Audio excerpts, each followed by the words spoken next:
Peoples alliance for change Kashmir में बना है, तभी से पत्रकार मित्र मुझसे ये बार बार पूछ रहे हैं कि मिशन स्टेटहुड का इसको लेकर के क्या कहना है।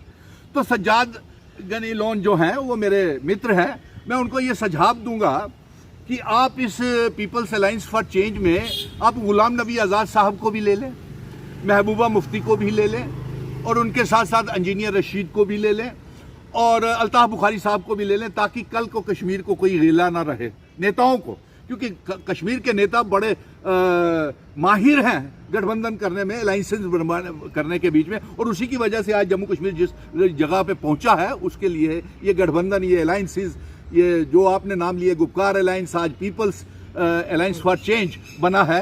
तो पहले गुपकार का मेरे पत्रकार मित्रों आपने ये कहा कि वो उसका भी हिस्सा थे मेरे मित्र सज्जाद साहब, तो वो भी छोड़ के चले गए और आज जिस दौर के ऊपर जम्मू कश्मीर पहुंचा है, तो मुझे तो लगता है कि ये इन गठबंधनों की वजह से ही, कश्मीर के नेताओं की वजह से ही आज जम्मू कश्मीर के अवाम 1 करोड़ 30 लाख अवाम बुरी दर दौर से गुजर रही है। और यहाँ तक मुझे अंदेशा है और मैं इसको कह सकता हूँ कि पीपल्स अलायंस फॉर चेंज का जो मैच फिक्सिंग है वो भारतीय जनता पार्टी के साथ हो चुकी है, क्योंकि भारतीय जनता पार्टी रियासत का दर्जा वापस नहीं करना चाहती है। वो ये जानती है कि अगर जम्मू कश्मीर में रियासत का दर्जा वापस किया तो यहाँ पे फिर से नए सिरे के ऊपर चुनाव करवाने पड़ेंगे। और यहाँ तक चुनी हुई सरकार जो अलायंस की सरकार है, जिसका हम समर्थन भी करते हैं, और उसने तो यहाँ तक कह दिया है कि अगर असेंबली को डिसॉल्व करना पड़ा तो हम उसके लिए भी तैयार हैं। उमर साहब तो बीजेपी का सीएम बनाने के लिए भी तैयार हैं, क्या इसीलिए लोगों ने उनको वोट दिए थे? नहीं, मुझे उसकी बात की जानकारी नहीं है, क्योंकि मैंने वो बयान सुना नहीं है। हो सकता है, लेकिन ऑपरेशन लोटस के तहत ये जो पीपल्स अलायंस फॉर चेंज और इनका जो match fixing Bharatiya Janata party की हो गई है, ये ऑपरेशन लोटस के तहत ये जम्मू कश्मीर की सरकार को गिराना चाहते हैं मेरे पत्रकार मित्रों, और उसको चलने नहीं देना चाहते हैं।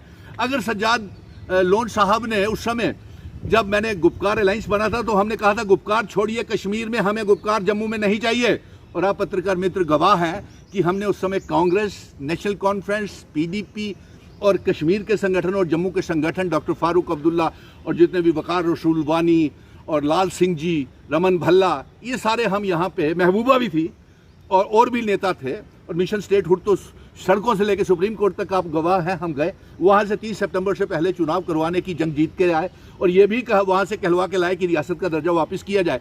और आज अगर भारतीय जनता पार्टी और प्राइम मिनिस्टर साहब ये रियासत का दर्जा हमको वापस नहीं दे रहे हैं, तो ये हमारे साथ वादा खिलाफी हो रही है, और इसकी यही वजूहत है कि मेरे पत्रकार मित्रों दोबारा चुनाव करवाने पड़ेंगे और 28 भारतीय जनता पार्टी के एमएलए फिर बने या ना बने। लेकिन तो हम ये आज ही चुनाव कराने में डर किस चीज का है? किसको दोबारा चुनाव कराने में डर? किसी को डर नहीं है। अरे ये तो कारपोरेशन के 25 सरपंच पंचायतों के भी चुनाव करवाने से डर रहे हैं, कारपोरेशन के चुनाव, अर्बन लोकल बॉडीज के चुनाव भी करवाने से डर। अभी मैं कल ही कश्मीर दिल्ली से आया हूं, और हम जल्द ही एक रिट पटिशन सुप्रीम कोर्ट में दायर कर रहे हैं, और हमने ये बोल दिया है अपने वकीलों को कि आप एक अच्छा सा ड्राफ्ट करें, क्योंकि वो जो पहले फैसला आया है, वो फैसले में रियासत का दर्जा आज तक हमको वापस नहीं मिला है। 2023 के 11 दिसंबर को वो फैसला हुआ था, आज 2 साल होने जा रहे हैं, और वादों के ऊपर वादे किए जा रहे हैं। हमारे लोग बड़े मुश्किल दौर से गुजर रहे हैं, इसलिए हम रिट पटिशन दायर कर रहे हैं, और मुझे लगता है कि नेशनल कॉन्फ्रेंस ने भी, डॉक्टर फारूक अब्दुल्ला साहब ने भी कहा कि वो भी रिट पटिशन दायर करेंगे। अगर आज पीपल्स अलायंस फॉर चेंज के नेताओं ने कुछ किया होता, या उस समय जब हम सड़कों से लेकर सुप्रीम कोर्ट तक गए थे, तो मेरे साथ तो चंद लोग ही आप थे, आप गवाह हैं। एक मिशन स्टेटहुड का प्रेसिडेंट होने के नाते, क्योंकि 1 करोड़ 30 लाख अवाम का प्यार और मोहब्बत मेरे साथ थी, मैं गया, और दूसरा मेरे साथ नेशनल कॉन्फ्रेंस के डॉक्टर फारूक अब्दुल्ला गए, और तो कई आप पत्रकार मित्रों ने, आपने किसी को देखा वहां पे? सज्जाद लोन को देखा, महबूबा मुफ्ती को देखा, या गुलाम नबी आजाद साहब को, या मेरे मित्र अल्ताफ बुखारी को देखा? किसी को नहीं देखा। आपने कहा कि सरकार को गिराने की कोशिशें की जा रही हैं, ऐसी सरकार का क्या फायदा जो अवाम के काम नहीं कर पा रही है? नहीं, तो वो रुकावटें कर रही है ना।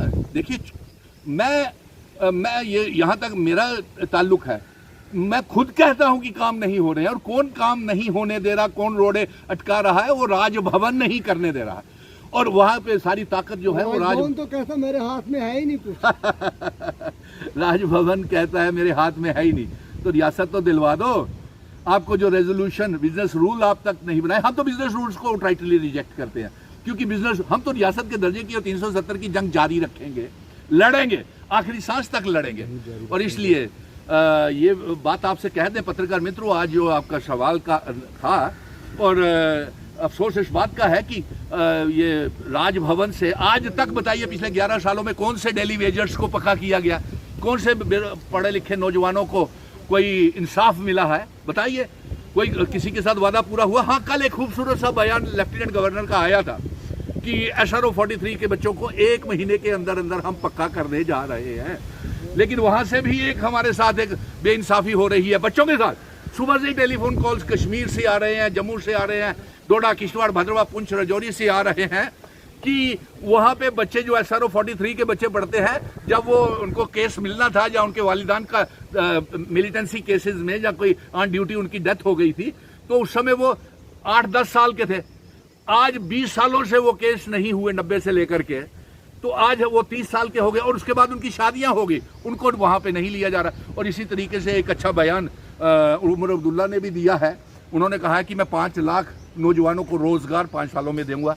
अब देखते हैं कहां तक है वो वादा। नायब तहसीलदारों के साथ किया हुआ वादा तो पूरा करें। 28 बीजेपी की MLA वहां गए थे LG साहब के पास, उसका क्या बना? ये बताए ना, धरने प्रदर्शन आप सड़कों पे कर रहे हो, LG दफ्तर के बाहर, राजभवन के बाहर करिए ना, सभी को होम मिनिस्टर साहब के पास ले जाइए, प्राइम मिनिस्टर साहब के पास ले जाइए कि काम नहीं हो रहा, तो तब कोई बात भी बने।